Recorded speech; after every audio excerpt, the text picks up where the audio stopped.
الحمد لله والصلاة والسلام على رسول الله وعلى آله وصحبه ومن والاه. حياكم الله وأهلا وسهلا ومرحبا بكم في درس الحديث النبوي الشريف. تفہیم اربعین النوویہ کی ہماری تیسری نشست ہے انشاءاللہ، جس میں ہم حدیث عمر رضی اللہ تعالی عنہ انشاءاللہ اس کا ہم مطالعہ کریں گے باذن اللہ، اور اس کے اندر اسلام، ایمان اور احسان کی کچھ گفتگو کی گئی ہے. انشاءاللہ اس کے متعلق ہم سیکھیں گے، اور اس عظیم حدیث میں قیامت کی کچھ نشانیاں بھی بیان ہوئی ہیں. نبی کریم صلی اللہ علیہ وسلم نے اس حدیث میں آنے والے کچھ وقتوں کے متعلق بھی بتایا ہے. ہمیں انشاءاللہ ہم اس کے متعلق بھی گفتگو کریں گے باذن اللہ. میری آواز کلیئر آ رہی ہے تو مجھے چیٹ میں ذرا بتا دیجیے آپ. بارک اللہ فیکم.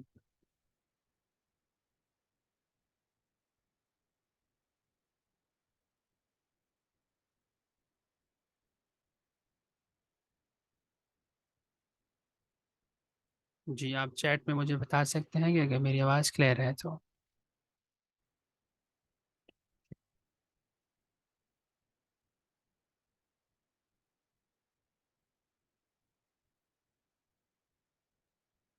اچھا چلیں جی، اپنی کلاس کا آغاز کرتے ہیں. ہم انشاءاللہ آج اس حدیث کی اس مجلس میں باذن اللہ جو کچھ سیکھنے جا رہے ہیں اس کا کچھ مختصر سا خلاصہ ہم دیکھ لیتے ہیں. جی اس مجلس میں انشاءاللہ ہم سیکھیں گے جبریل امی علیہ السلام کے جو وہ 4 سوال جو انہوں نے آپ صلی اللہ علیہ وسلم سے کیے تھے، جن کو ہم مراتب دین حنیف بھی کہتے ہیں، اسلام، ایمان اور احسان کی بحث.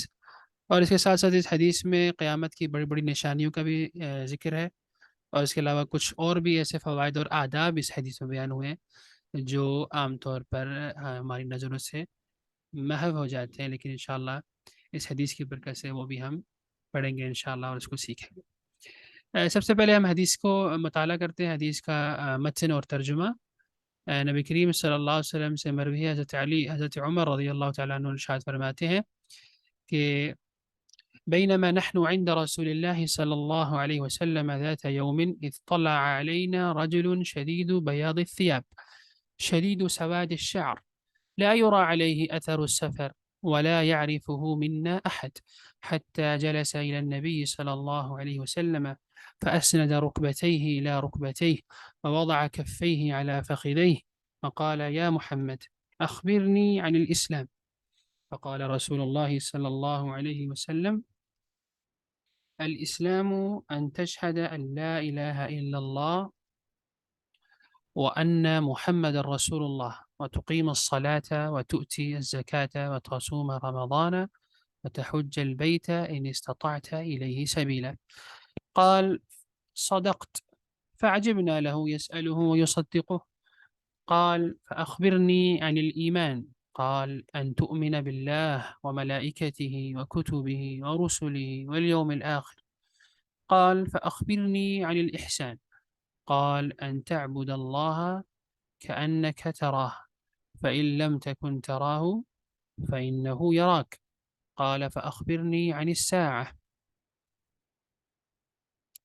قال ما المسؤول عنها بأعلم من السائل. قال فأخبرني عن أماراتها.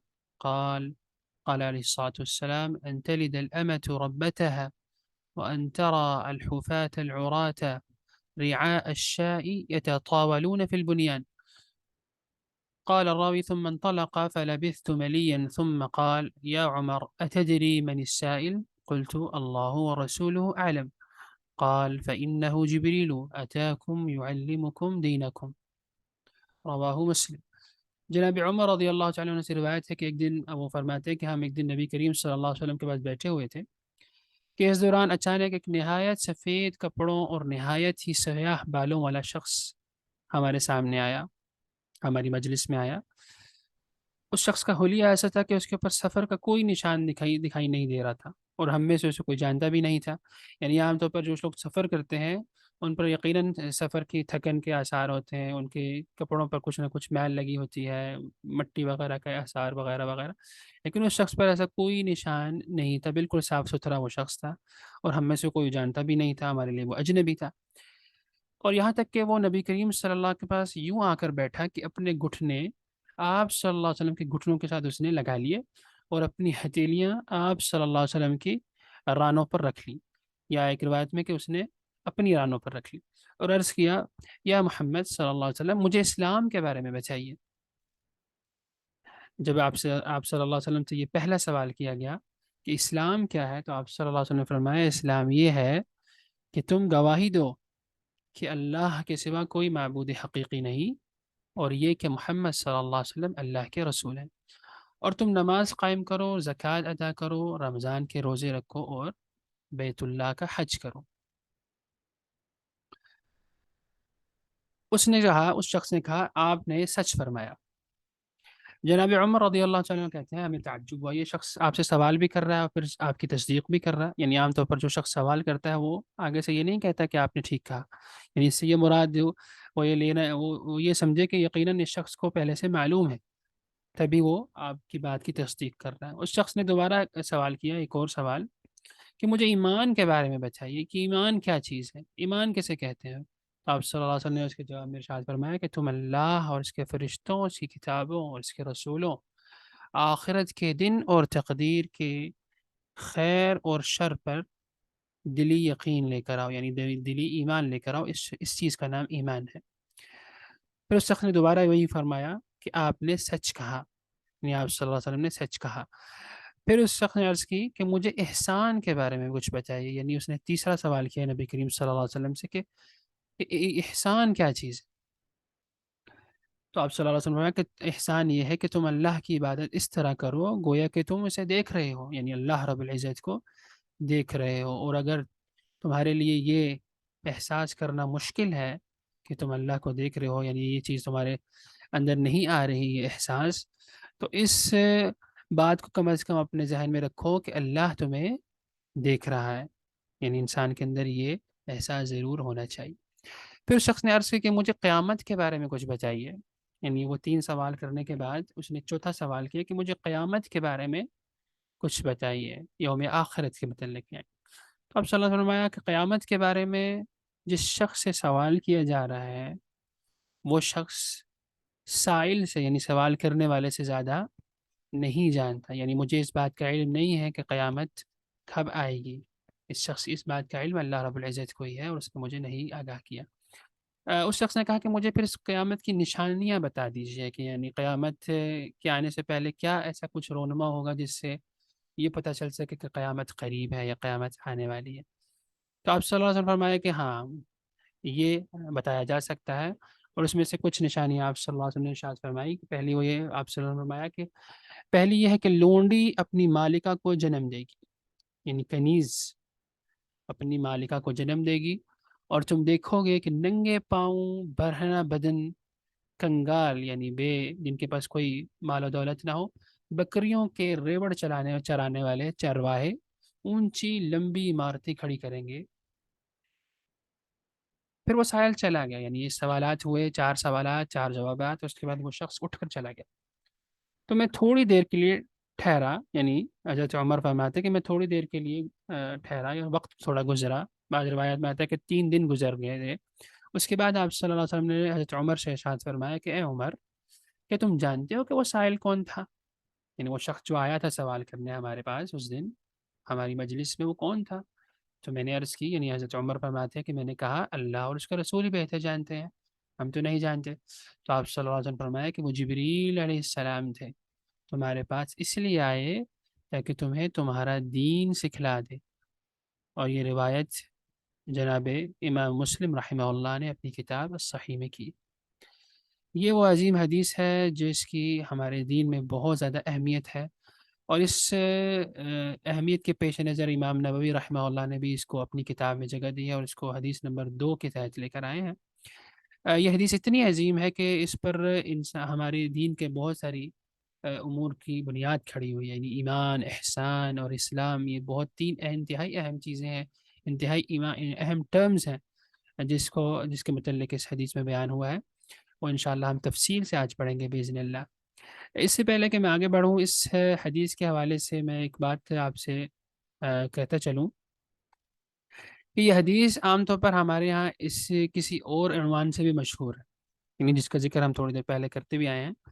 اس حدیث کو عام طور پر حدیث جبریل کے نام سے یاد کیا جاتا ہے علیہ السلام، یعنی یہ حدیث ہمارے علمی ورثے میں اسلام اور اہل اسلام اور ہمارے جو علماء ہیں ان کے درمیان اس حدیث کو حدیث جبریل بھی کہا جاتا ہے، کیونکہ اس میں جبریل علیہ السلام کے آنے کا ذکر ہے، ان کے سوالات کا ذکر ہے، نبی کریم صلی اللہ علیہ وسلم کے جوابات کا ذکر ہے، اور اس حوالے سے بہت ساری کتابیں بھی لکھی گئی، یعنی صرف اس حدیث کی شرح میں علماء نے باقاعدہ کتابیں لکھی ہیں، موٹی موٹی 400 500 صفحات کی کتاب، جس میں صرف اس ایک حدیث کو ایکسپلین کیا گیا ہے، اس کے اندر سے جو معنی و مفہوم ہے، اس کے اندر جو جواہر پارے ہیں ہمارے لیے، اور جو ہمارے لیے حکمت کی باتیں ہیں اور فوائد اور آداب ہیں، وہ نکالے ہیں۔ جیسے کہ امام ابن تیمیہ رحمہ اللہ، اہل اسلام کے مشہور امام، ہمارے اسلام کے مشہور عالم، انہوں نے اس پر باقاعدہ 2 الگ الگ کتابیں لکھی ہوئی ہیں حدیث جبریل پر، جس کا ایک نام ایمان الکبیر ہے اور ایک ایمان الاوسط ہے۔ اس طرح ہمارے اس دور کے بھی بہت سے علماء نے اس پر کتابیں لکھی ہیں۔ مدینہ شریف کے ایک بہت بڑے محدث ہیں، آج کل وہیں پر پڑھاتے بھی ہیں، شیخ عبد المحسن العباد، انہوں نے بھی اس حدیث کا اس کی ایکسپلینیشن لکھی ہے عربی میں، اور اس کا اردو ترجمہ بھی ہو چکا ہے جو کہ انٹرنیٹ پہ بھی دستیاب ہے، شرح حدیث جبریل کے نام سے وہ موجود ہے۔ اسی طرح انگلش کے اندر بھی کچھ کتابیں اس میں آئی۔ چلتے ہیں اس حدیث کی شرح کی طرف۔ اس کے اندر پہلے تو مراتب دین بیان ہوئے ہیں، جیسے کہ ہم نے شروع میں کہا، دراصل مراتب مرتبے کی جمع ہے، اور مرتبے سے مراد ہے درجہ۔ آپ اس ویژول میں بھی دیکھ سکتے ہیں کہ اسلام، ایمان اور احسان کو ایک سرکل میں بیان کیا گیا ہے، گویا دین اسلام کی جو 3 مرتبے ہیں وہ بیان ہو رہے ہیں یہاں پر۔ ایک بہت بڑا سرکل ہے جو کہ اسلام کا سرکل ہے، یعنی اس ہمارے دین کا جو بہت بڑا سرکل ہے وہ اسلام کا سرکل ہے۔ اس کے اندر پر ایک تھوڑا سا اس سے چھوٹا درجہ ہے، یا اس کو یوں کہہ لیں کہ ایک چھوٹا حصہ ہے، وہ ایمان پر مشتمل، اور پھر اس سے بھی چھوٹا ایک اور درجہ ہے، وہ ہے احسان کا، اور یہ اپنی ترتیب کے لحاظ سے بھی اسی طرح، یعنی سب سے نچلا درجہ، یا یوں کہہ لیں کہ سب سے نیچے درجہ یا چھوٹا درجہ اسلام کا، اگرچہ کہ وہ بڑا ہے، بہت بڑا، لیکن وہ رتبے کے لحاظ سے نیچے ہے۔ اس کے بعد آتا ہے ایمان کا درجہ، اور اس کے بعد آتا ہے احسان کا درجہ۔ آج ہم پڑھیں گے انشاءاللہ یہاں پر اسلام، ایمان، احسان سے کیا مراد ہے، یہاں اسلام کو بطور دین کیوں کہا گیا، انشاءاللہ یہ ہم آگے پڑھتے ہیں باذن اللہ۔ دیکھیے، جہاں پر کچھ ٹرمز ایک ہی جگہ پر 2 الگ حیثیتوں میں بیان ہونے لگ جائیں تو وہاں پر ان دونوں کا معنی مختلف ہوتا ہے، یعنی اس حدیث میں ہم دیکھتے ہیں کہ اسلام کو بھی بیان کیا گیا ہے، ایمان کو بھی بیان کیا گیا ہے، یعنی اس سے ہمیں یہ پتہ چلتا ہے کہ بہرحال اسلام کا یہاں معنی وہ نہیں ہے جو ہم عام طور پر لیتے ہیں، یعنی اسلام سے مراد جو ہمارا دین ہے، اسے نبی کریم صلی اللہ علیہ وسلم پر جو نازل ہوا ہے اور ہمارے تک پہنچا ہے، وہ بہرحال یہاں پر مراد نہیں ہے، کیونکہ اگر وہی مراد ہوتا تو پھر اس کو الگ سے بیان کرنے کی ضرورت نہ ہوتی ایمان کے ساتھ۔ اسلام کیا ہے، پہلا سوال یہاں پر جبریل علیہ السلام نے پوچھا۔ اسلام کا یہاں پر عام طور پر ایک مفہوم جو عام معنی ہے ہمارے ہاں، وہ ہم اس کو پہلے جان لیتے ہیں، پھر ہم دیکھیں گے کہ جو اسلام کا مفہوم ہے خاص ہے جو اس حدیث میں بیان ہوا ہے اس سے کیا مراد ہے۔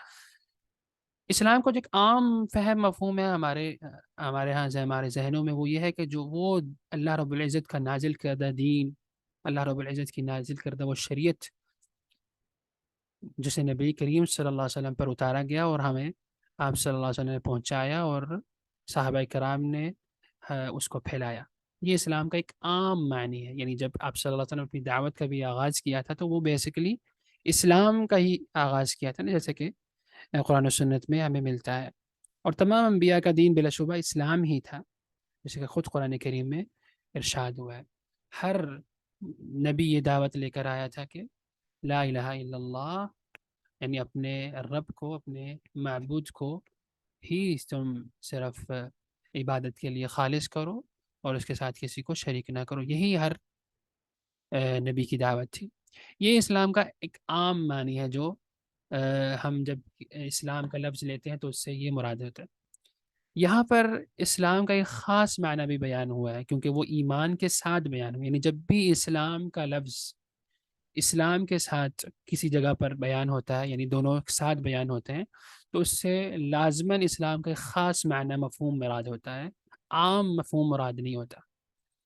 وہ خاص مفہوم کیا ہے؟ یہاں پر جیسے کہ اس حدیث میں بھی ایمان کے ساتھ وہ ذکر ہوا ہے، تو یہاں پر اسلام سے مراد ہے ظاہری اعمال اور اقوال کا مجموعہ، یعنی وہ اعمال اور وہ اقوال جو انسان عام طور پر ظاہر میں کرتا ہے اور دوسرے کو نظر بھی آ رہے ہوتے ہیں۔ مثلا انسان نماز پڑھ رہا ہے تو وہ خود بھی پڑھ رہا ہے، لیکن اس کو دوسرے بھی دیکھ رہے ہیں کہ یہ نماز پڑھ رہا ہے، حج کرنے جا رہا ہے، وہ کچھ صدقہ خیرات کر رہا ہے، وہ اپنی زبان سے کچھ ذکر اذکار کر رہا ہے، قرآن کی تلاوت کر رہا ہے، یہ سب ظاہری اعمال اور اقوال کا مجموعہ ہے جو یہاں پر اسلام سے مراد ہے۔ یعنی جب جبریل علیہ السلام نے یہ پوچھا کہ اسلام کیا ہے، تو یہاں دراصل اللہ کے نبی صلی اللہ علیہ وسلم سے یہ پوچھا جا رہا تھا کہ جو ظاہری اعمال اور اقوال کا مجموعہ ہے اسلام، اس سے کیا مراد؟ اس پہ جواب میں اللہ کے نبی صلی اللہ علیہ وسلم نے شاید فرمایا کہ اسلام کیا ہے؟ ان تؤمن ان تشہد ان لا الہ الا اللہ وان محمد رسول اللہ، کہ اس ارکان اسلام جن کو ہم کہتے ہیں اور جو کہ اس حدیث میں بیان ہوئے ہیں، اس میں سے پہلا رکن یہ ہے کہ تم اس بات کی شہادت دو کہ اللہ ایک ہی ہے اور اس کے رسول اس کے اللہ محمد صلی اللہ علیہ وسلم اس کے رسول ہے۔ یہ اسلام کا پہلا رکن ہے۔ اس کے بعد آتی ہے دوسرا رکن جو کہ اس حدیث میں بیان ہوا ہے، وہ ہے نماز قائم کرنا، ان تشہد ان لا الہ الا اللہ وان محمد رسول اللہ وان تقیم الصلاۃ، نماز قائم کرنا۔ اس کے بعد ہے ایتاء الزکاۃ، زکوٰۃ ادا کرنا۔ اس کے بعد آتا ہے صوم رمضان، رمضان کے روزے رکھنا۔ اور اس کے بعد آتا ہے حج بیت اللہ، یعنی حج کرنا۔ یہ 5 ارکان اسلام اللہ کے نبی صلی اللہ علیہ وسلم نے اس حدیث میں بیان فرمائے۔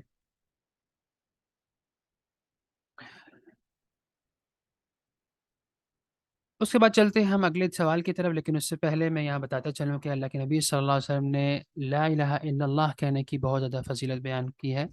حدیث میں ہمیں ملتا ہے اللہ کے نبی صلی اللہ علیہ وسلم نے ارشاد فرمایا من شہد ان لا الہ الا اللہ مخلصا من قلبہ دخل الجنہ، کہ اللہ کے نبی صلی اللہ علیہ وسلم نے ارشاد فرمایا کہ جو شخص یہ گواہی دیتا ہے کہ اللہ کے سوا کوئی عبادت کے لائق نہیں ہے، اور اس گواہی میں وہ شخص اخلاص کے ساتھ یہ گواہی دے رہا ہے، یعنی وہ اپنے دل میں انتہائی مخلص ہے یہ گواہی دیتے وقت، تو ایسا شخص جنت میں داخل ہوگا۔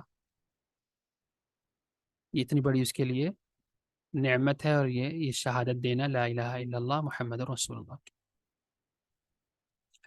اچھا، اب ہم دیکھتے ہیں لا الہ الا اللہ محمد رسول اللہ کا کیا معنی ہے، جو کہ اس حدیث میں یا اس پہلے سوال میں ہمارے پاس موجود ہے۔ میں انشاءاللہ صرف لا الہ الا اللہ محمد رسول اللہ کو آپ کے سامنے ڈیفائن کروں گا، باقی جو امور ہیں ارکان اسلام ہیں، باقی 4 جن کو ہم ارکان اربعہ بھی کہتے ہیں، وہ انشاءاللہ دوسری ہم حدیث پڑھیں گے اس سے نیکسٹ، اس میں کیونکہ اس کا بیان آئے گا انشاءاللہ، اس میں ہم اس کو مزید تفصیل کے ساتھ بیان کریں گے۔ یہاں انشاءاللہ ہم لا الہ الا اللہ محمد رسول اللہ کو بیان کرتے ہیں۔ لا الہ الا اللہ کے بیسیکلی 2 ارکان ہیں اس کے اندر، جیسے ہم کہتے ہیں لا الہ، اس کے اندر بیسیکلی ہم ایک چیز کا انکار کر رہے ہوتے ہیں، الا اللہ اس کے اندر ہم بیسیکلی کسی چیز کا اقرار کر رہے ہوتے ہیں۔ لا الہ الا اللہ سے کیا مراد ہے؟ لا الہ بیسیکلی سب سے پہلے اس سے مراد ہے اللہ رب العزت کے سوا ہر شے کو معبود ماننے سے انکار کرتے ہیں۔ لا الہ یعنی نہیں ہے کوئی معبود، یہاں ہم نے تمام معبود کا، یعنی جن چیزوں کی عبادت کی جاتی ہے، چاہے وہ انسان ہے چاہے وہ غیر انسان ہے، ان سب کی ہم نے نفی کر دی۔ دوسرا اس کا جو پارٹ ہے لا الہ الا اللہ کا، اس میں ہے الا اللہ، اس میں ہم کیا کر رہے ہیں؟ ہم اس بات کر رہے ہیں، کسی چیز کا اقرار کر رہے ہیں کہ اللہ ہی ہے جو تمام مراتب عبودیت کے استحقاق کا حق رکھتا ہے، یعنی جو عبودیت کا اور ہماری عبادت کے لائق ہے وہ صرف اللہ رب العزت ہی ہے۔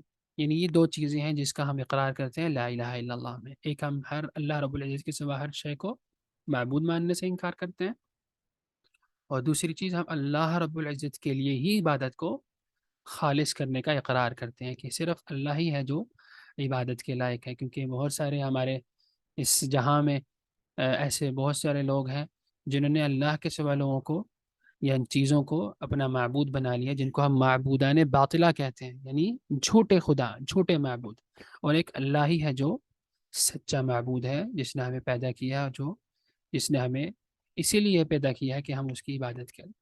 اس شہادتین کا دوسرا جو حصہ ہے محمد الرسول اللہ، جیسے ہم کہتے ہیں لا الہ الا اللہ محمد الرسول اللہ۔ محمد الرسول اللہ کا کیا معنی ہے، یہ بھی ہمیں پتہ چلنا چاہیے کہ ہم اس کلمے کو جو ادا کرتے ہیں، اور ہمیں لازمی یہ بات معلوم ہونی چاہیے کہ اس سے کیا مراد ہے۔ محمد رسول اللہ کا بیسیکلی تین اس کے مراد ہیں، اس کے معنی مراد ہیں۔ ایک ہے طاعته فیما امر، یعنی اللہ رب العزت کے جو نبی کریم صلی اللہ علیہ وسلم ہمارے پاس آئے ہیں، ہم نے ان کی غیر مشروط اطاعت کرنی ہے، یعنی ہر اس کام میں آپ صلی اللہ علیہ وسلم کی اطاعت کرنی ہے جس کا آپ صلی اللہ علیہ وسلم نے حکم دیا ہے۔ وَاجْتِنَابُ مَا نَهَى عَنْهُ وَزَجَرَ، اور ہر اس چیز سے ہم نے رک جانا ہے جس سے آپ صلی اللہ علیہ وسلم نے ہمیں روکا ہے اور ہمیں منع فرمایا ہے۔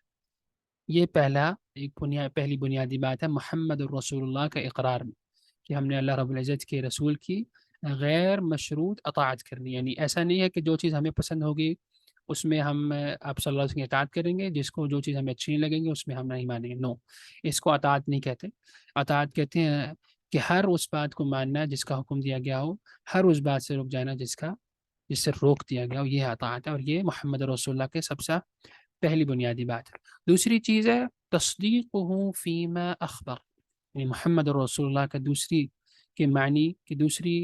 جو بنیادی بات ہے وہ ہے کہ آپ صلی اللہ علیہ وسلم کی بتائی ہوئی ہر بات کی تصدیق کرنا، یعنی آپ صلی اللہ علیہ وسلم نے جو دین کے امور ہمیں بتائے ہیں، اور اسی طرح ہمیں آخرت کے حوالے سے کتنی باتیں بتائی ہیں، پچھلی قوموں کے متعلق کتنی باتیں بتائی ہیں، قرآن کریم ہمارے سامنے لے کر آئے ہیں، یہ سب چیزوں کی ہم نے تصدیق کرنے کہ آپ صلی اللہ علیہ وسلم نے سچ فرمایا، آپ صلی اللہ علیہ وسلم کی کوئی بات غلط نہیں ہو سکتی، جھوٹ نہیں ہو سکتی، اس میں کسی بات میں کوئی شک نہیں ہو سکتا۔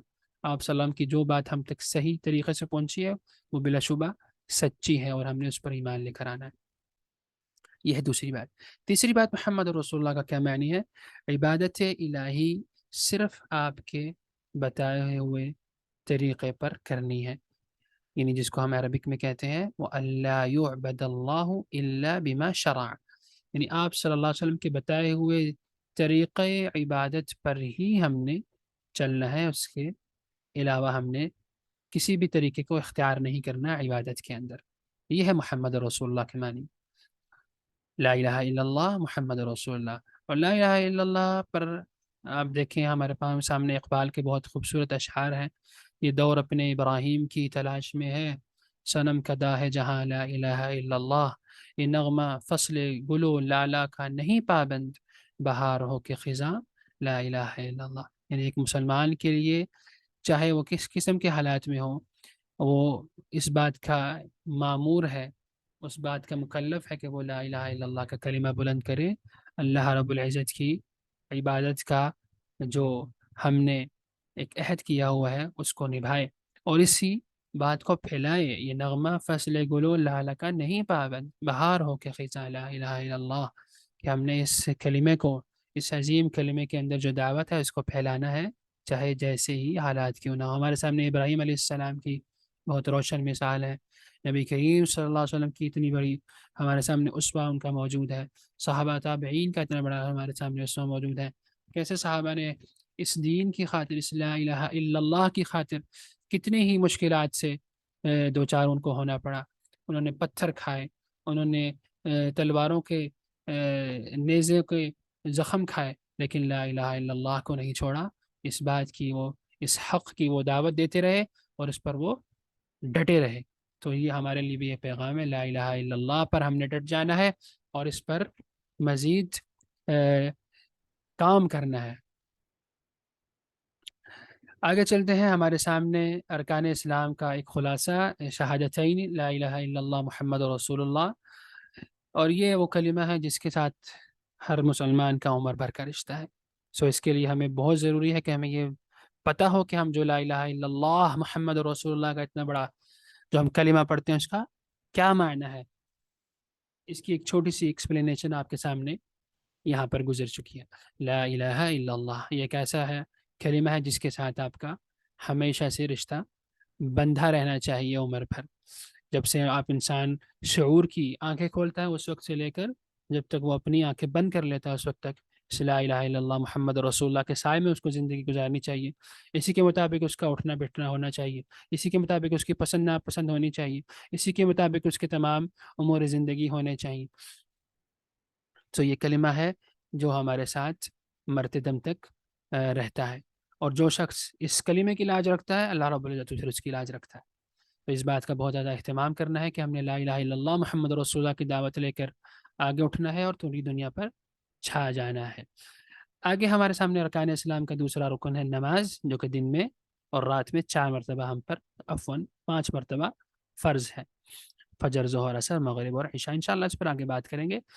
روزہ اسی طرح تیسرا ارکان اسلام، جو کہ 30 دنوں پر مشتمل ہوتا ہے۔ ماہ رمضان اسلامی مہینوں کا 9واں مہینہ، جس میں ہم یہ روزے رکھتے ہیں۔ آگے ہمارے سامنے چوتھا ارکان ہے زکوٰۃ دینا، یعنی جب انسان پر ایک خاص مال اس کے پاس آ جاتا ہے اور خاص اس کا ایک کوانٹٹی آ جاتی ہے، اس کے بعد اس کے اندر سے 2.5% حصہ نکال کر فقراء و مساکین پر خرچ کرنا، یہ اس کے اوپر لازم ہے، اس کو ہم زکوٰۃ کہتے ہیں۔ اور اس طرح حج ارکان اسلام کا 5واں رکن، جو کہ اسلامی مہینے کے 12ویں ماہ میں آتا ہے، جس کو ہم ذوالحجہ کہتے ہیں، اس کے اندر اس کو کرنا فرض ہے زندگی میں ایک بار اگر استطاعت ہو۔ یہ تھے ہمارے 5 ارکان اسلام۔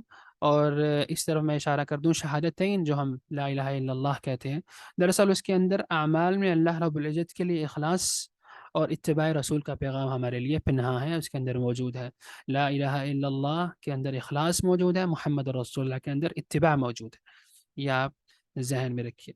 چلتے ہیں دوسرے سوال کی طرف۔ سائل کا دوسرا سوال جو حضرت جبرائیل علیہ السلام نے کیا اللہ کے نبی صلی اللہ علیہ وسلم سے، مل ایمان، مل ایمان، ایمان کیا ہے؟ یعنی یہاں پر وہ پوچھ رہے ہیں جبرائیل علیہ السلام، اور دراصل بتانا ہمیں مقصود ہے، جیسے کہ اللہ کے نبی صلی اللہ علیہ وسلم نے خود اس حدیث کے آخر میں فرمایا، اتاکم لیعلمکم دینکم، کہ تمہیں تمہارا دین سکھانے وہ آئے تھے۔ سو اسلام کا جو سوال کیا وہ تمہارا دین دراصل تمہیں سکھانے آئے تھے کہ اسلام سے کیا مراد ہے یہاں پر۔ اسی طرح اب انہوں نے دوسرا سوال کیا کہ مل ایمان، ایمان کیا ہے، تاکہ ہمیں پتہ چل جائے، آنے والی نسلوں تک یہ بات پہنچ جائے کہ ایمان سے کیا مراد ہے، ہمارے دین میں ایمان کسے کہتے ہیں، اس کا کیا سٹیٹس ہے، یہ ہم انشاءاللہ جانیں گے۔ نبی کریم صلی اللہ علیہ وسلم نے اس جواب میں اس سوال کے جواب میں ارشاد فرمایا، ان تشہد ان تؤمن باللہ وملائکتہ وکتبہ ورسلہ والیوم الآخر والقدر خیرہ وشرہ۔ 6 ارکان اللہ کے نبی صلی اللہ علیہ وسلم نے اس حدیث میں بیان فرمائے۔ پہلا، اللہ پر ایمان، دوسرا فرشتوں پر ایمان، تیسرا آسمانی کتب پر ایمان، چوتھا انبیاء و رسل پر ایمان، پانچواں یوم آخرت پر ایمان، اور چھٹا اچھی اور بری تقدیر پر ایمان۔ ان کو ہم کہتے ہیں ارکان ایمان۔ پہلے ہم نے پڑھے تھے 5 ارکان اسلام، ابھی ہم نے پڑھے ہیں 6 ارکان ایمان۔ سو یہاں پر اس لیے میں نے آپ کو شروع میں بتایا تھا کہ اسلام کا وہاں معنی ہے ظاہری اعمال، اور یہاں پر ایمان سے مراد ہے باطنی اعمال، جو ہم پر نظر نہیں آتے لیکن وہ ہمیں، اور اس کا معاملہ اللہ رب العزت کے ساتھ ہے۔ اور ایمان کا ایک خاص مفہوم ہے جو کہ ہم آپ کو بتائیں گے۔ یہاں پر بھی جب ہم ایمان کا لفظ عام طور پر بولتے ہیں اپنے عام بول چال میں یا دین اسلام کے اندر، تو اس سے وہی مراد ہوتا ہے جیسے ہم نے پہلے ایک اسلام کا ایک عام معنی پڑھا تھا، یعنی اللہ رب العزت کی وہ نازل کردہ شریعت، وہ نازل کردہ دین جو اللہ کے نبی صلی اللہ علیہ وسلم لے کر آئے ہیں۔ اس سے بھی جب ہم کسی کو کہتے ہیں کہ ایمان کیا ہے، تو اس سے بھی مراد عام طور پر عام معنوں میں یہی ہوتی ہے، لیکن اس کا ایک مفہوم خاص بھی ہے جو اس حدیث میں بیان ہو رہا ہے، کیونکہ اس کو ایمان کو اسلام کے ساتھ بیان کیا گیا۔ سو اسلام کا اپنا خاص معنی ہے، ایمان کا اپنا خاص معنی ہے، ٹھیک ہے۔ اور ایمان کیا ہے خاص معنوں میں؟ وہ یہ ہے، وہ 3 چیزوں کا نام ہے ایمان۔ دراصل پہلی چیز ہے زبان سے اقرار، یعنی انسان زبان سے اقرار کرے لا الہ الا اللہ محمد رسول اللہ، اور ان چیزوں کا جو آگے بیان ہوئی۔ دوسری چیز دل سے تصدیق کرے ان سب چیزوں کی، یعنی جو چیز اقرار کر رہا ہے جس چیز کا، اس بات کی دل میں بھی تصدیق کرے کہ بالکل میں اس کو مانتا ہوں، سچ اور حق مانتا ہوں۔ اور پھر اعضائے جسم کا، اعمال کا بھی اظہار کرے، یعنی اپنے جسم کے اعضاء سے بھی ان چیزوں کا اظہار کرے کہ میں اس کو مانتا ہوں. یعنی جب وہ زبان سے اقرار کر رہا ہے کہ لا الہ الا اللہ محمد رسول اللہ، تو اس کے دل میں تصدیق بھی کرے اور اپنے زبان سے بھی، اپنے اعضائے جسم سے بھی اس کا اظہار کرے. جیسے مثلا نماز ہے، روزہ ہے، حج، زکوٰۃ ہے، یہ سب اعمال اعضائے جسم سے ادا ہونے والے ہیں. ہم اپنے زبان سے قرآن کریم کی تلاوت کرتے ہیں، ذکر اذکار کرتے ہیں، اپنے ہاتھ سے ہم اتنے ایسے کام کرتے ہیں. مثلا ہم قربانی کرتے ہیں تو اپنے ہاتھ سے ذبح کرتے ہیں، نماز پڑھتے ہیں تو نماز چل کے جاتے ہیں. خود نماز کے اندر ہمارا جو ادائیگی کا طریقہ ہے، اس کے اندر ہمارا بدن استعمال ہوتا ہے. اس طرح حج کرتے ہیں تو اس کے اندر ہم باقاعدہ مشقت کر کے جاتے ہیں مکہ، اور اس کے اندر ہم عمرہ کرتے ہیں، حج کرتے ہیں. تو یہ سب اعضائے جسم کے ساتھ تعلق، اور ان تینوں چیزوں کا مجموعہ ایمان کہلاتا ہے. زبان سے اقرار، دل سے تصدیق، اور اپنے اعضائے جسم سے ان چیزوں کا، ان اعمال کا اظہار. یہ چیز ایمان کہلاتی. اور یہاں اللہ کے نبی صلی اللہ علیہ وسلم نے 6 ارکان ایمان بیان فرمائے ہیں، جو کہ آپ کے سامنے میں نے پڑھ دی ہیں. اس میں ایمان، اللہ پر ایمان، ملائکہ پر ایمان، کتب سماویہ، آسمانی کتابوں پر، انبیاء و رسل، یوم آخرت، اور ایمان بالقضاء والقدر، یعنی اچھی بری تقدیر پر ایمان. اس سے کیا مراد ہے انشاءاللہ ہم مختصر انداز میں پڑھیں گے. اللہ پر ایمان سے مراد ہے 4 بنیادی امور. یعنی جب ہم کہتے ہیں میں اللہ پر ایمان رکھتا ہوں، یا جیسے کہ خود اس حدیث میں بیان ہوا ہے کہ ان تؤمن باللہ، یعنی اللہ پر ایمان لاؤ، تو اس سے کیا مراد ہے؟ اس میں آپ 4 چیزیں بنیادی طور پر بہت زیادہ اہم ہے. ایک، اس بات پر ایمان انسان کا، ایک مومن کا، ایک مسلمان کا، کہ اللہ تعالیٰ موجود ہے، یعنی وہ موجود ہے اور اس کائنات کو چلا رہا ہے. اور جو شخص اللہ رب العزت کی وجود کا انکار کرتا ہے تو وہ ظاہر سی بات ہے اسلام اس کے اندر نہیں ہے، اس کے اندر ایمان نہیں ہے، وہ شخص اسلام اور ایمان سے خالی ہے. تو پہلا یہ بات کہ اللہ رب العزت موجود ہے. دوسری چیز، اس کائنات کو پالنے والا، اس کو چلانے والا، اس کی تدبیر کرنے والا، اس کے امور چلانے والا اللہ رب العزت اکیلا موجود، اللہ وحدہ لا شریک ہے، جس کو ہم توحید ربوبیت سے بھی ڈیفائن کرتے ہیں. توحید ربوبیت سے مراد یہ ہے کہ اللہ رب العزت کا بندوں کو جو سب ان کے ضرورت کی چیزیں ہیں وہ بہم پہنچانا. مثلا انسان ہے تو ہمارے لیے خوراک کی ضرورت ہے، ہمارے لیے اللہ رب العزت نے شمس و قمر بنا رکھے ہیں، ہمارے لیے دریا چلا رکھے ہیں، ہمارے لیے شجر اور اس قسم کی چیزیں ہیں، ہمارے لیے درخت ہیں، اور کھیتی باڑی کے لیے ہمارے سامنے پودے اگتے ہیں. یہ سب چیزیں کون کرنے والا ہے؟ اللہ رب العزت. اس کو ہم کہتے ہیں توحید ربوبیت. یعنی اللہ رب العزت اس کائنات کا رب ہے، پالنہار ہے، پالنے والا ہے. دوسری چیز ہے الوہیت، جس کو ہم کہتے ہیں توحید الوہیت، کہ اس کائنات میں معبود حقیقی صرف اللہ رب العزت کی ذات ہے. یعنی کوئی شخص، کوئی شے عبادت کے لائق نہیں ہے، صرف اور صرف اللہ رب العزت ہی ہماری عبادت کے لائق ہے. وہی اس بات کا حق رکھتا ہے کہ ہم اس کے سامنے سر بسجود ہوں، اور ہر وہ چیز جو شریعت میں عبادت قرار دی گئی ہے وہ اللہ رب العزت کے لیے ہم خالص کر سکیں. اور عبادت سے کیا مراد ہے؟ عبادت سے مراد ہر وہ عمل، قول ہو یا فعل ہو، جس سے اللہ رب العزت کی رضا حاصل کی جائے، وہ عبادت ہے. صحیح ہے. اور جس چیز کو شریعت نے عبادت کہا ہے، وہی چیز جس سے ہم اللہ رب العزت کا تقرب حاصل کرتے ہیں، اس کے نزدیک اس کے قریب ہوتے ہیں، وہ چیز، وہ شے عبادت ہے. اور اس چیز کا کون کرے گا کہ یہ چیز عبادت ہے، عبادت نہیں ہے؟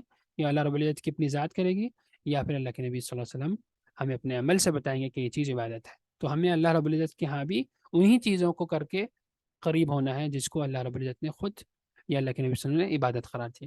تیسری چیز یا چوتھی چیز اس ایمان باللہ پہ سب سے اہم ہے، وہ یہ ہے کہ اللہ رب العزت کی ذات خوبصورت ناموں اور بہترین صفات کی حامل ہے. وَلِلَّهِ الْأَسْمَاءُ الْحُسْنَى فَادْعُوهُ بِهَا، کہ اللہ رب العزت کے خوبصورت نام ہیں، تمہیں اسی سے اس کو پکارنا چاہیے. جیسے ہم کہتے ہیں یا رحمان، یا رحیم، یا مالک، یا قدوس، یا ذا الجلال والاکرام، یا واحد الاحد الفرد الصمد. یہ سب اللہ رب العزت کے نام ہیں، خوبصورت نام، جس سے ہم اس کو پکارتے ہیں. اسی طرح اللہ رب العزت کی بہترین صفات بھی ہیں.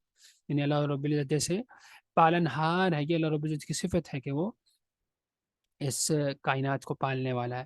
اس طرح اللہ رب العزت کی صفت ہے کہ وہ محبت کرتا ہے اپنے نیک بندوں سے، یہ اللہ رب العزت کی صفت ہے. اس طرح اللہ رب العزت کی صفت ہے کہ وہ بہت زیادہ رحم فرمانے والے ہیں، الرحمن الرحیم. یہ اللہ رب العزت کی صفت ہے رحمت کی، یعنی وہ بہت زیادہ مہربان ہے، بہت زیادہ رحمت کرنے والا ہے، مہربانی کرنے والا ہے، عام مخلوقات پر بھی، اور اپنے بندوں پر جو نیک بندے ہیں ان پر تو بہت زیادہ ہی رحمت کرنے والا ہے الرحمن الرحیم. اس طرح اللہ رب العزت کی اور بہت ساری صفات ہیں جو کہ قرآن و سنت میں بیان ہوئی ہیں. ان سب کا اس سب پر ایمان لانا، اس سب کو حقیقی جاننا، اور جیسا اللہ رب العزت اس کی شان کے لائق ہے اس کو اسی طرح ماننا، یہ سب چیزیں ایمان باللہ میں شامل ہیں. آگے ارکان ایمان میں اللہ کے نبی صلی اللہ علیہ وسلم ان تؤمن باللہ و ملائکتہ، کہ تم فرشتوں پر ایمان لاؤ، جیسے کہ خود قرآن کریم میں ہے آمن الرسول بما انزل الیہ من ربہ والمؤمنون کل آمن باللہ وملائکتہ وکتبہ ورسلہ. اس آیت میں بھی ایمان ملائکہ پر بات ہو رہی ہے کہ ہر شخص نے، ہر بندے نے، مومنوں میں اللہ رب العزت پر، اس کے ملائکہ پر، اس کے فرشتوں پر، اس کی کتابوں پر، اس کے رسولوں پر ایمان رکھا. تو یہ مومنوں کی صفت ہے. اور یہ آیت اتنی عظیم آیت ہے، آمن الرسول بما انزل الیہ من رب المؤمنون، سورہ البقرہ کی آخری 2 آیات. اس کا لازمی طور پر آپ مغرب کے بعد اس کا ورد کیا کریں، ایک بار پڑھا کریں. اللہ کے نبی صلی اللہ علیہ وسلم کی حدیث میں اس بات کی تاکید ہوئی ہے کہ اس کو پڑھنا چاہیے مغرب کے بعد. اس کے اندر ایمان جو انسان کا، ایک مومن کا ایمان ہے، ان سب کی چیزوں کا اس میں بیان ہے، 6 ارکان کا. اس کے اندر کیا 5 بنیادی چیزیں ہیں ایمان فرشتوں پر ایمان؟ وہ یہ ہیں کہ پہلی چیز ہمارا یہ اعتقاد ہو، یہ ایمان ہو کہ فرشتے اللہ رب العزت کی مخلوق ہیں جو کہ نور سے پیدا کی گئی، جیسے کہ حدیث شریف میں بیان ہوا ہے. اس طرح فرشتے اللہ رب العزت کے حکم سے مختلف کاموں پر معمور ہیں.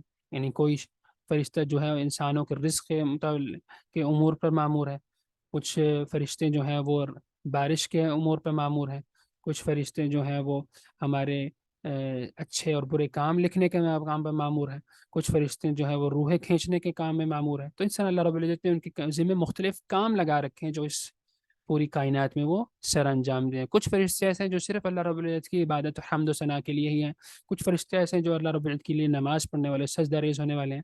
تو اللہ رب العزت نے مختلف کام میں ان کو معمور کر رکھا ہے. اور بعض فرشتوں کے ناموں کا ذکر قرآن سنت میں موجود ہے، جیسے ہم جانتے ہیں جبرائیل، خود اس حدیث میں بھی آیا. اس طرح اسرافیل، میکائیل، اس طرح جہنم کا داروغہ مالک، اس کا جو فرشتے کا نام ہے. اس طرح رضوان، جنت میں رہنے والا ایک فرشتہ، اس کا نام ہے رضوان. اس طرح منکر نکیر جو ہمارے دائیں و بائیں بیٹھے ہمارے نامہ اعمال لکھتے ہیں. اسی طرح ہاروت و ماروت قرآن کریم میں جن کا ذکر. تو بعض فرشتوں کے نام قرآن سنت میں موجود ہیں، یہ ہمیں معلوم ہونا چاہیے. اس طرح فرشتے، ہمارا یہ بھی ایمان ہونا چاہیے کہ فرشتے اللہ رب العزت کی بروزیدہ مخلوق ہے جو کہ اس کی نافرمانی نہیں کرتے. اللہ رب العزت نے خود قرآن کریم میں ارشاد فرمایا کہ وہ فرشتے اس کی نافرمانی نہیں کرتے، اور وہ جو کچھ ان کو حکم دیا جائے وہ بجا لاتے ہیں. اور اس طرح 5ویں بہت اہم بنیادی بات فرشتوں پر ایمان لانے سے متعلق یہ ہے کہ فرشتے اللہ رب العزت کی اتنی بڑی مخلوق ہیں اور اتنی تعداد میں ہے، اس کی صحیح تعداد اللہ رب العزت ہی جانتے ہیں. اور اس حدیث سے ہمیں یہ بھی پتہ چلتا ہے کہ فرشتے انسانی روپ بھی دھار سکتے ہیں، جیسے کہ جبریل علیہ السلام ایک شخص کے شکل میں اللہ کے نبی صلی اللہ علیہ وسلم کے مجلس میں جلوہ افروز ہوئے تھے. یہ بھی ہمیں پتہ چلتا ہے. آگے چلتے ہیں ہمارے سامنے. اچھا، یہاں پر ٹائم چونکہ ختم ہونے والا ہے 40 منٹس، انشاءاللہ ہم کچھ لمحوں بعد دوبارہ آئیں گے اور یہیں سے اپنی بات کا آغاز کریں گے انشاءاللہ.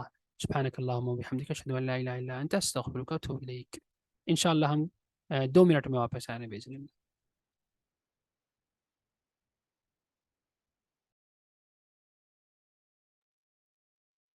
الحمدللہ والصلاة والسلام علی رسول اللہ وعلی آلہ وصحبہ ومن والا. بریک کے بعد دوبارہ ہم اپنی بات کا آغاز کرتے ہیں وہیں سے جہاں ہم چھوڑ کے گئے تھے. آسمانی کتب پر ایمان لانا، اس پر ہم بات کریں گے انشاءاللہ. اس سے پہلے ہم فرشتوں پر ایمان لانے کے متعلق بات کر چکے ہیں، اور اللہ رب العزت پر ایمان لانے سے کیا مراد ہے اس پر. آسمانی کتب پر ایمان لانا، جیسے کہ خود اس حدیث میں بیان ہوا ہے، ارکان ایمان میں تیسرا رکن. خود قرآن کریم میں اس حوالے سے بہت زیادہ ہمارے پاس آیات موجود ہیں. نبی کریم صلی اللہ علیہ وسلم کی حدیث میں اس طرف بہت زیادہ تاکید کی گئی ہے کہ ہم نے جو رسولوں پر کتابیں بھیجی گئی ہیں مختلف، اس پر ایمان لانا ہے. جیسے خود سے سورہ حدید میں اللہ تعالیٰ ارشاد فرماتے ہیں لقد ارسلنا رسولنا بالبینات وانزلنا معهم الكتاب والمیزان. بے شبہ ہم نے اپنے رسول بھیجے ہیں کھلی نشانیوں کے ساتھ، اور ان کے ساتھ ہم نے کتاب بھی نازل کی اور میزان بھی. اس طرح دوسری آیات میں اللہ تعالیٰ نے ارشاد فرمایا ہے حضرت موسیٰ علیہ السلام کے متعلق کہ ان کو تورات دی گئی، داؤد علیہ السلام کو زبور دی گئی، عیسیٰ علیہ السلام کو انجیل دی گئی، اور نبی کریم صلی اللہ علیہ وسلم کو قرآن کی کتاب دی گئی، یہ عظیم کتاب۔ یہ کچھ کتاب کے نام ہیں جو ہمیں بتلائے گئے ہیں، کچھ ایسی بھی ہیں جو ہمیں نہیں بتلائے گئے، یعنی قرآن و سنت میں بہت سی کتابوں کا جو اللہ رب العزت کے نازل کردہ کتابیں ان کا نام نہیں آیا۔ تو ہمارے لیے کیا ہے، ایمان لانا مقصود ہے یہاں پر۔ سب سے بڑی بات کہ ہمیں چاہے نام پتہ ہے یا نہیں پتہ، ہمیں اس بات کا ایمان رکھنا ہے کہ اللہ رب العزت نے اپنے برگزیدہ رسولوں پر کتابیں نازل فرمائی ہیں۔ کچھ لوگوں، کچھ انبیاء کو صحیفے دیے ہیں، یعنی چھوٹی چھوٹی کتابوں پر مشتمل، چھوٹی چھوٹی ہدایات پر مشتمل جو صحیفے ہیں وہ بھی، جیسے کہ خود سورہ اعلیٰ میں ذکر ہوا ابراہیم، صحفی ابراہیم و موسیٰ، کہ موسیٰ علیہ السلام کو زبور، تورات کے علاوہ کچھ صحیفے بھی دیے گئے، اور اس طرح ابراہیم علیہ السلام پر بھی کچھ صحیفے نازل فرمائے گئے۔ اس طرح آسمانی کتابوں پر ایمان لانے کا ایک بنیادی بات یہ ہے کہ قرآن کریم ہمارے لیے اب آخری کتاب ہدایت ہے، جو اپنی اصلی حالت میں ہمارے پاس محفوظ ہے۔ ہم اگرچہ کہ تورات، زبور، انجیل پر ایمان رکھتے ہیں، اور ہمیں اس بات کا یقین ہے کہ اللہ رب العزت نے یہ کتابیں نازل فرمائی، لیکن جو کتابیں آج ہمارے سامنے موجود ہیں ان ناموں سے، وہ بلا شبہ ان میں تحریف ہو چکی ہے، یعنی ان میں سچ اور جھوٹ بھی ملا دیا گیا ہے۔ اس کے اندر وہ صحیح باتیں بھی جو اللہ رب العزت نے نازل کی تھی، اس میں کچھ اس کے بعد لوگوں نے تحریف کر کے اور کچھ اپنی چیزیں بھی شامل کروا دی، لیکن اس سے ہمارے اس اعتقاد کو فرق نہیں پڑتا جو ہمارا ہے، کہ بلا شبہ اللہ رب العزت نے یہ کتابیں نازل فرمائی ہیں اپنے بزرگزیدہ انبیاء پر، ان رسولوں پر۔ قرآن کریم ایسی کتاب ہے جو ابھی تک ہماری پاس اصلی حالت میں موجود ہے، اس کے اندر کسی قسم کا کوئی رد و بدل نہیں ہو سکا، نہ ہی ہوگا، جیسے کہ خود قرآن کریم میں اللہ رب العزت کا وعدہ ہے، انا نحن نزلنا الذکر وانا له لحافظون، بلا شبہ ہم نے ہی یہ کتاب نازل فرمائی ہے اور ہم ہی اس کی حفاظت کرنے والے ہیں۔ سو قرآن کریم کی تعلیمات کا اقرار اور اس پر عمل پیرا ہونا، یہ بھی ایمان بالکتب میں شامل ہے، کیونکہ ہمارے پاس قرآن ابھی ابدی ہدایت کے طور پر موجود ہے، اور اس کے ساتھ سنت نبوی جو اس کی قرآن کی شارح ہے، ان دونوں پر ایمان ہمارا ضروری ہے۔ اور اس طرح قرآن کریم کے متعلق ہمارا یہ اعتقاد اس آسمانی کتب پر ایمان لانے کے اندر شامل ہے کہ قرآن کریم اللہ تعالیٰ کا کلام ہے، جسے جبریل علیہ السلام نے سنا اور نبی کریم صلی اللہ علیہ وسلم کے قلب مبارک پر اتارا۔ قرآن کریم کی یہ تعریف ہے کہ وہ اللہ رب العزت کا کلام ہے، جسے خود نبی جبریل نے سنا اور پھر نبی کریم صلی اللہ علیہ وسلم کے پاس لے کر آئے، اور پھر نبی کریم صلی اللہ علیہ وسلم نے صحابہ کو سنایا، اور ہم تک یہ سینہ بسینہ بھی پہنچا اور لکھنے کے ساتھ بھی پہنچ چکا ہے، الحمدللہ۔ آگے ہمارے سامنے اسی حدیث کے ارکان ایمان میں اللہ کے نبی صلی اللہ علیہ وسلم فرمایا ان تؤمن باللہ وکتبہ ورسلہ، یعنی انبیاء اور رسولوں پر ایمان، یہ بھی ارکان ایمان میں سے پانچواں رکن ہے، چوتھا رکن ہے۔ جسے خود سورہ انبیاء میں اللہ تعالیٰ ارشاد فرماتے ہیں وما ارسلنا من قبلک من رسول الا نوحی الیہ انہ لا الہ الا انا فاعبدون، کہ بلا شبہ ہم نے آپ سے پہلے، یعنی اے محمد صلی اللہ علیہ وسلم، آپ سے پہلے بھی بہت سارے رسول بھیجے، اور ان سب کو اسی بات کی طرف یہی میسج دے کر بھیجا، یہی وہی کی کہ تم اس بات کا پرچار کرو، لا الہ الا انا فاعبدون، کہ اللہ رب العزت ہی عبادت کے لائق، بس اسی کی عبادت کی جائے۔ ہر رسول یہی دعوت لے کر اپنے قوموں پر گیا۔ تو اس حیث سے ہمیں یہ پتہ چلتا ہے کہ اللہ کے نبی صلی اللہ علیہ وسلم سے پہلے بھی رسول گزرے ہیں، اور اس طرح انبیاء کا بھی ذکر خود اللہ کے نبی صلی اللہ علیہ وسلم نے کیا ہے، اور خود قرآن کریم میں بھی ارشاد ہوئے۔ انبیاء اور رسولوں پر ایمان لانے سے کیا مراد ہے؟ اس میں بھی کچھ چیزیں بہت زیادہ اہمیت کی حامل ہیں۔ پہلی چیز، اللہ تعالیٰ نے اپنے بندوں کی رہنمائی کے لیے انہی میں سے انبیاء اور رسول مبعوث فرمائے، یعنی خود اللہ تعالیٰ نے اپنے جو برگزیدہ بندے چنے ہیں انبیاء اور رسول کے صورت میں، وہ خود بلا شبہ ان انسانوں کے اندر سے ہی آپ اللہ رب العزت نے چنے، جیسے کہ خود نبی کریم صلی اللہ علیہ وسلم بنی ہاشم میں سے تھے۔ بنی ہاشم قریش کی ایک شاخ ہے، تو وہ وہیں پر رہنے والے انسان ہی تھے، ان کے اندر سے اللہ رب العزت نے انبیاء چنے، اور اس طرح نبی کریم صلی اللہ علیہ وسلم کو جیسے مکہ کی وادی میں قریش کے اندر بنی ہاشم سے چنا۔ اس طرح ہمارے سامنے انبیاء اور رسولوں پر ایمان لانے کا ایک دوسری اہم بات، ہر مسلمان تمام انبیاء اور رسولوں پر ایمان رکھتا ہے اور انہیں حق مانتا ہے، اور ان کا کسی بھی طریقے سے انکار نہیں کرتا۔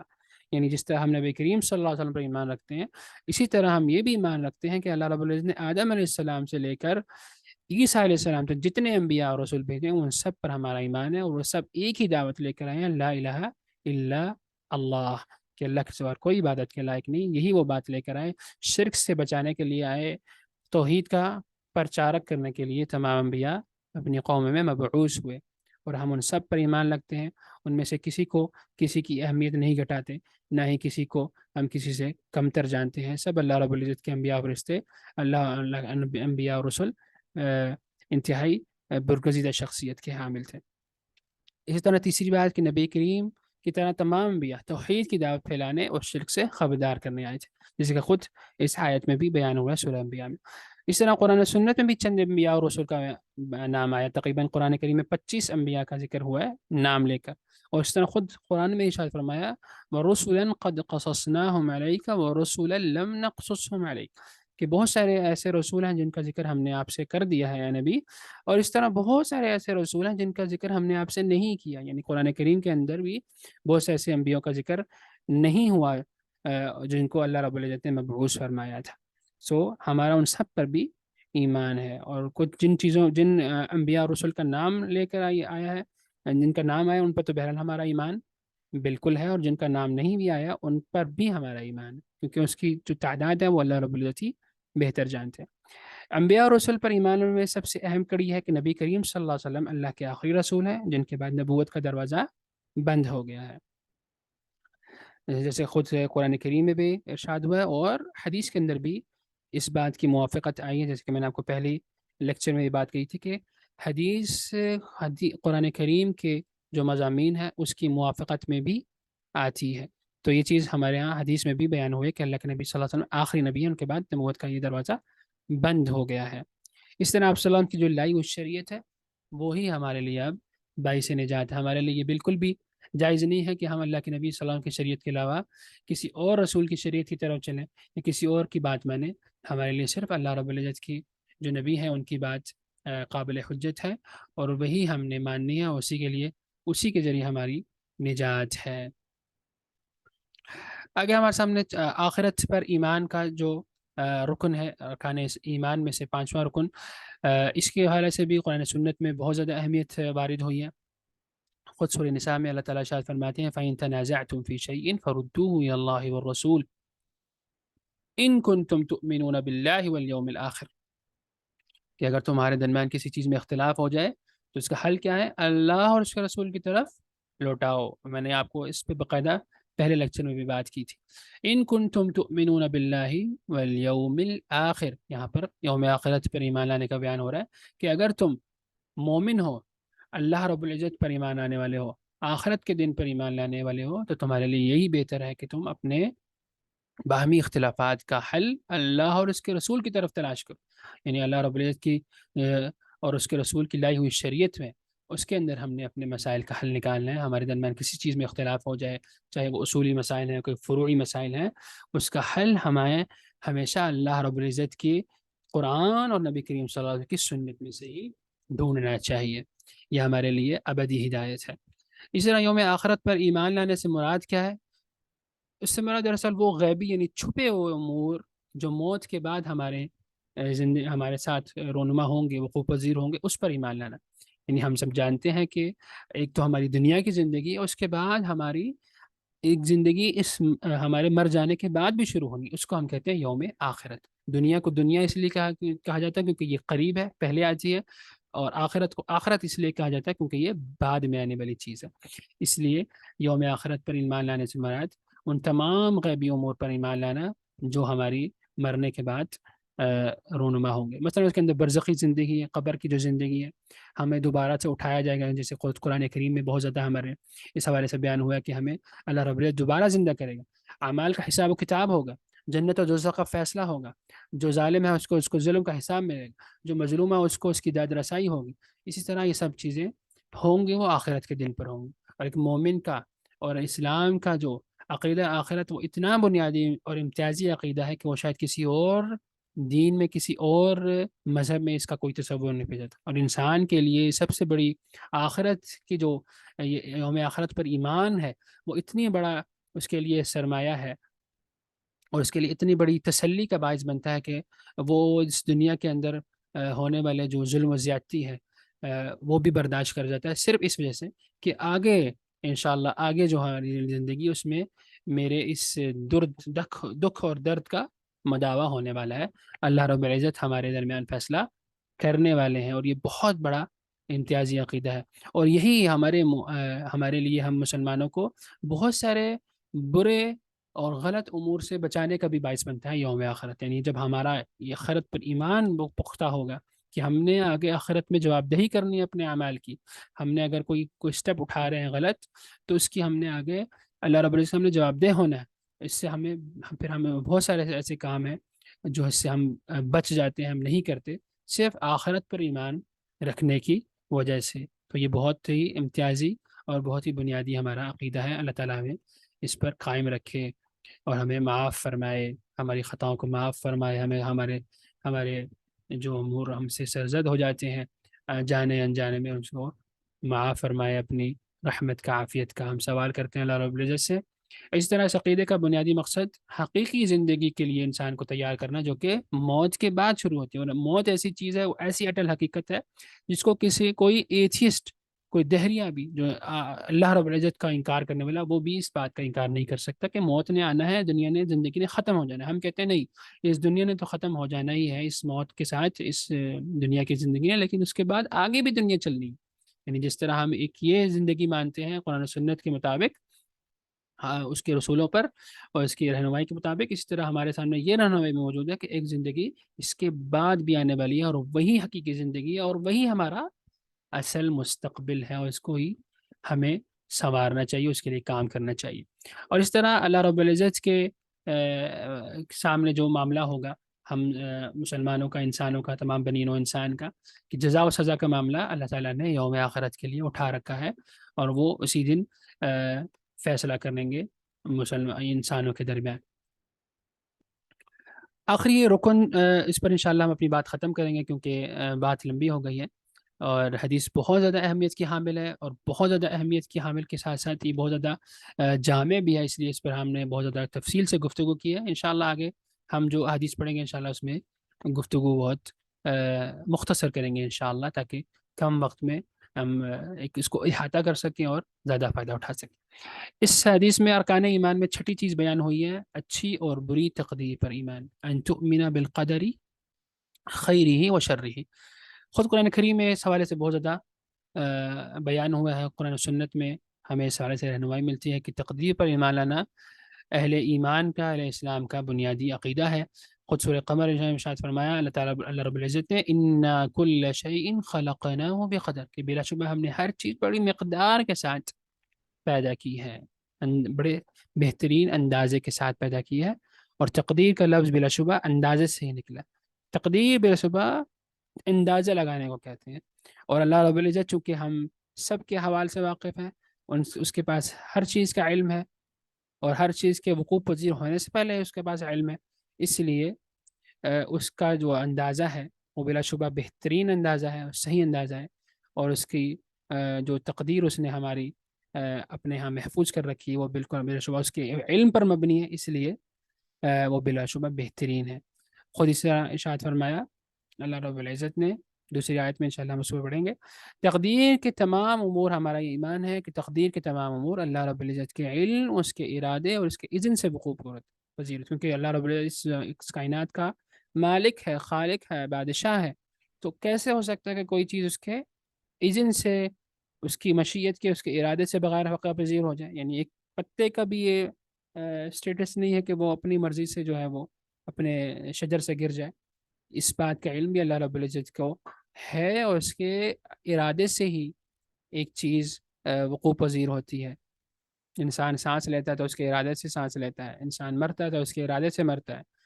اسی طرح جو دوسرے کائنات میں اعمال چل رہے ہیں وہ سارے کے اس کے اذن سے وقوع پذیر ہونے، اور یہی چیز اللہ رب العزت کے وسیع علم پر دلالت کرتی ہے۔ اور اسی طرح جو چاہتا ہے اللہ رب العزت وہی ہوتا ہے، اور جو نہیں چاہتا وہ نہیں ہوتا، جیسے کہ ہم نے ابھی کہا کہ اللہ رب العزت چونکہ اس پوری کائنات کے خالق و مالک ہیں، اور وہی حقیقی بادشاہ ہے، تو جو چاہتا ہے وہ ہوتا ہے، اور وہ جو نہیں چاہتا وہ نہیں ہوتا۔ اسی لیے اللہ تعالیٰ نے اپنے علم کی وجہ سے تمام مخلوقات کے اعمال اپنے ہاں لوح محفوظ پر لکھ لیے ہیں۔ اللہ رب العزت اپنے علم کی وجہ سے تمام لوگوں کے حوال سے واقف ہے، کہ میں اپنی زندگی میں کیا کرنے والا ہوں، فلاں اپنی زندگی میں کیا کرنے والا ہے. ہمارے پاس جو بھی آپ سب موجود ہیں، میری بات سن رہے ہیں، آپ کے جو اعمال ہیں، کرنے والے کام مستقبل میں یا ماضی میں، یا جب آپ ہم سب پیدا بھی نہیں ہوتے اس وقت سے اللہ رب العزت ہمارے معاملات کو جانتا ہے، اور اس سے اپنے علم کی وجہ سے وہ سب کچھ اپنے پاس لکھ رکھا ہے. لیکن اس کے ساتھ ساتھ اللہ رب العزت نے ہمیں مجبور نہیں پیدا کیا نیکی اور برائی کے راستے اپنانے کے معاملے میں. اس طرح ارشاد فرمایا اللہ رب العزت نے سورہ انسان میں، انا ہدیناہ السبیل، بے شک ہم نے اس کو راستہ دکھلا دیا ہے، ہدیناہ، ہم نے راستہ کی نشاندہی کر دی ہے، اما شاکرا او کفورا. اب یہ اس پر ہے کہ یہ شکر گزار بندہ بنے. اور شکر گزار بندہ کس طرح بنتا ہے؟ یعنی وہ ہماری راہ پر چلے گا تو شکر گزار بندہ بنے گا، وہ اما کفورا، تو چاہے وہ نافرمانی کرے، کفران نعمت کرے، ہمارے راستے سے منہ موڑے، تو پھر کفران نعمت کا شکار ہوگا، ہماری نعمت کا انکاری ہوگا. تو ایسا شخص بلا شبہ خود اپنے لیے ضلالت کا اور جہنم کا سامان پیدا کرتا ہے. انسان اس معاملے میں مجبور نہیں ہے، بلکہ اس کو اللہ رب العزت نے اختیار دے رکھا ہے کہ اس نے صحیح کام کرنا ہے یا نہیں کام کرنا. اللہ رب العزت اپنے علم کی وجہ سے وہ سارا کچھ لکھ رکھا ہے اپنے پاس کہ میں نے کیا کرنا ہے اور آپ نے کیا کام کرنے ہیں، اچھے اور برے. لیکن ایسا نہیں ہے کہ اس نے اپنی مرضی سے سب کچھ لکھ کے اور ہمارے سر پہ تھوپ دیا ہے کہ اب ہم کچھ نہیں کر سکتے. ایسا بالکل بھی نہیں ہے. جو لوگ یہ کہتے ہیں کہ جی تقدیر میں ایسا لکھا تھا، ہماری قسمت میں ایسا لکھا تھا، ایسا نہیں ہے. بلکہ انسان کے ساتھ خیر و شر کے جو معاملات ہیں اس میں اس کو مجبور نہیں کیا گیا، بلکہ اس کو اس کا اختیار دیا گیا. ہاں، وہ اختیار بلا شبہ اللہ رب العزت کے اذن کی وجہ سے ہی وقوع پذیر ہوتا ہے. جیسے کہ میں نے کہا کہ جو چیز اللہ چاہتا ہے وہ ہوتا ہے، جو چیز وہ نہیں چاہتا وہ نہیں ہوتا ہے. یہ دراصل یہ زندگی دی ہوئی اس کی ہے، یہ کائنات اس کی ہے، تو اس کے اذن کے بغیر کچھ نہیں ہو سکتا. لیکن یہ بات بھی یاد رکھیں کہ نیکی کی جو توفیق ہوتی ہے وہ اللہ کے رب العزت کی طرف سے ہوتی ہے. یعنی اس میں اللہ رب العزت کی مدد شامل حال ہوتی ہے. جب انسان نیکی کچھ کا کام کرتا ہے، برائی سے جب رکتا ہے، اس معاملے میں اللہ رب العزت کا ارادہ بھی شامل ہوتا ہے اور اس کی محبت بھی شامل ہوتی ہے. یعنی بندے سے اللہ رب العزت کی محبت ہو جاتی ہے، بڑھ جاتی ہے، وہ اپنے اس بندے سے اس بندے کو محبوب کر لیتا ہے اپنا، جو بندہ اس کی راہ پہ چلتا ہے.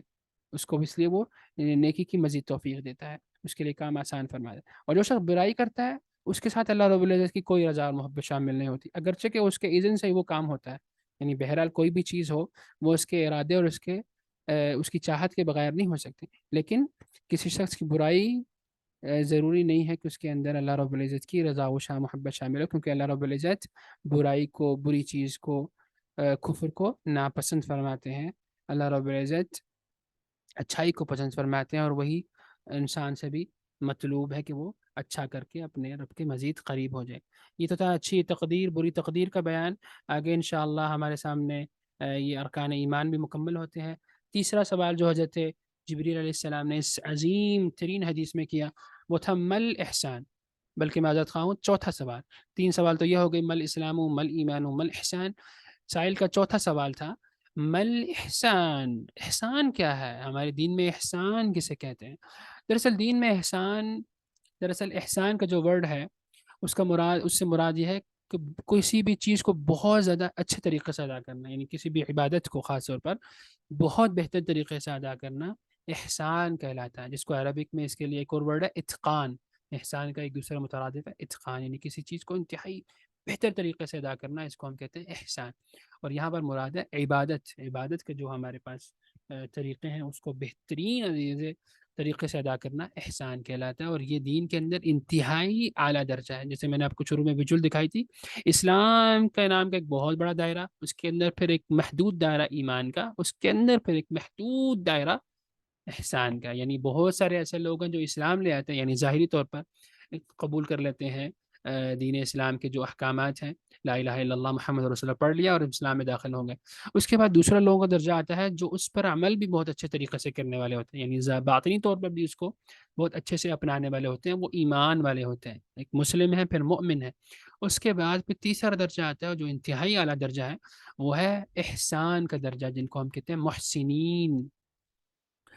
یہ تین درجے ہیں دین اسلام کے، الاسلام والایمان والاحسان. اور احسان کے اندر بھی دو درجے ہیں، جس طرح ہم نے کہا اسلام کے 5 ارکان، ایمان کے 6 ارکان، اس طرح احسان کے بھی 2 درجات ہیں یا 2 رکن ہیں. پہلا رکن کیا ہے کہ دوران عبادت ہم اس بات کو محسوس کریں کہ اللہ رب العزت کے سامنے ہم یہ عبادت کر رہے ہیں. اس سے کیا ہوتا ہے؟ اس سے ہمارے اندر عبادت کا شوق مزید پیدا ہوتا ہے، خشوع و خضوع پیدا ہوتا ہے. ہم اللہ رب العزت کے مزید بہتر طریقے سے اپنی جو عبادت کو سر انجام دیتے ہیں تاکہ اللہ رب العزت ہم سے راضی ہو جائے. اور ہمارے لیے دنیا میں یہی چیز تو سب سے بڑی مطلوب ہے انسان کے لیے، ایک مسلمان کے لیے، کہ اللہ اس سے راضی ہو جائے، اس کا رب اس سے راضی ہو جائے، اس کا رب اس سے خوش ہو جائے. تو دوران عبادت جب آپ اس بات کو محسوس کریں گے کہ آپ تو گویا اللہ رب العزت کے سامنے کھڑے ہیں اور اس کی عبادت کر رہے ہیں، اس کے لیے سجدہ کر رہے ہیں، اس کے لیے رکوع کر رہے ہیں، اس کے لیے روزہ رکھے ہوئے ہیں، اس کے لیے آپ ذکر کر رہے ہیں، اس کے لیے آپ قرآن پڑھ رہے ہیں، اس کا قرآن، اس کا ذکر کر رہے ہیں، اس کا کلام پڑھ رہے ہیں. اس سے آپ کے اندر عبادت کا مزید شوق پیدا ہوگا اور آپ اللہ رب العزت کے مزید قریب ہوں گے اور احسان کے درجے پہ پہنچیں گے. اس احسان کا دوسرا درجہ ہے انتہائی اہم رکن، اس بات کا شعور. یعنی اگر پہلا انسان کے اندر یہ بات وہ نہیں محسوس کر پا رہا، یعنی وہ کیفیت اپنے اندر یہ محسوس نہیں کر پا رہا کہ وہ اللہ رب العزت کے سامنے ہے، خشوع و خضوع کم ہے، بہت اتنا نہیں بڑھ رہا، تو انسان کو بہرحال اس بات کی بہت زیادہ خیال رکھنا چاہیے اور اپنے اندر یہ کیفیت لانی چاہیے عبادت کو کرتے ہوئے کہ اللہ رب العزت کے سامنے میں موجود نہ ہوں.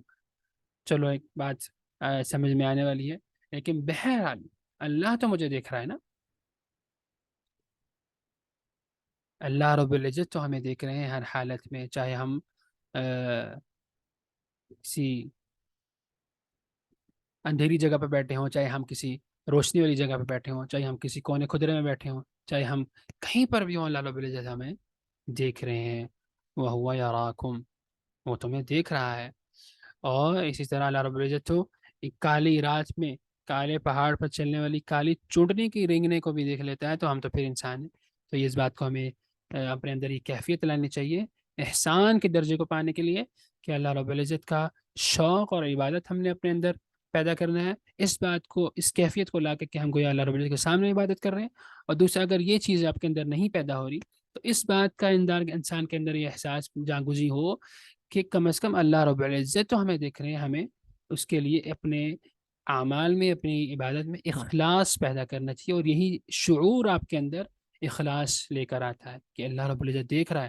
یعنی مجھے لوگوں کو خوش نہیں کرنا، مجھے لوگوں کے لیے مجھے لوگوں کی واہ واہ نہیں چاہیے، مجھے لوگوں کے لیے ان کو راضی نہیں کرنا، بلکہ مجھے اللہ رب العزت کو راضی کرنا ہے. اس کے لیے میں نے اپنے صدقہ و خیرات کرنی ہے، اسی کے لیے میں نے نماز پڑھنی ہے، اسی کے لیے میں نے روزہ رکھنا ہے، اسی کے لیے میں نے حج کرنا ہے، اسی کے لیے میں نے عمرہ کرنا ہے، اسی کے لیے میں نے کسی غریب کی مدد کرنی ہے، اسی کے لیے میں نے جانوروں کا خیال رکھنا ہے. یہ سب اللہ رب العزت کے قرب پانے کے طریقے ہیں جو کہ ہمیں بتائے گئے ہیں اخلاص کے ساتھ، اتباع رسول کے ساتھ. اللہ رب العزت دیکھ رہا ہے تو ایک تو یہ کہ اخلاص آئے گا، دوسری چیز اتباع رسول آئے گی. یعنی اللہ رب العزت ہمیں دیکھ رہا ہے تو ہمیں ہر وہ کام اسی طرح بجا لانا چاہیے جس طرح اللہ کے نبی صلی اللہ علیہ وسلم نے بتایا ہے. یہ چیز بے احسان ہمیں سکھاتی ہے. یہ تھا ہمارا آج کا درس. اللہ تعالیٰ سے دعا ہے کہ ہمیں جو کچھ سنا ہے اس پر عمل کرنے کی توفیق عطا فرمائے، اور جو کچھ اس میں حق ہے اللہ رب العزت کی طرف سے ہے، جو کچھ اس میں خطا ہے، غلط ہے، وہ بلا شبہ میری طرف سے ہے یا شیطان کی طرف سے ہے. اللہ رب العزت ہمیں اخلاص نصیب فرمائے، اللہ رب العزت ہمیں احسان کے درجات نصیب فرمائے، اللہ رب العزت ہمیں اپنا نیک وکار بندوں میں شامل فرمائے. هذا ما عندي والعلم عند الله وآخر دعوانا الحمد لله رب العالمين. سبحانك اللهم وبحمدك أشهد أن لا إله إلا أنت أستغفرك وأتوب إليك. والسلام عليكم ورحمة الله وبركاته. گروپ میں آپ میسج کر سکتے ہیں، پرسنلی بھی میسج کر سکتے ہیں. السلام علیکم ورحمۃ اللہ.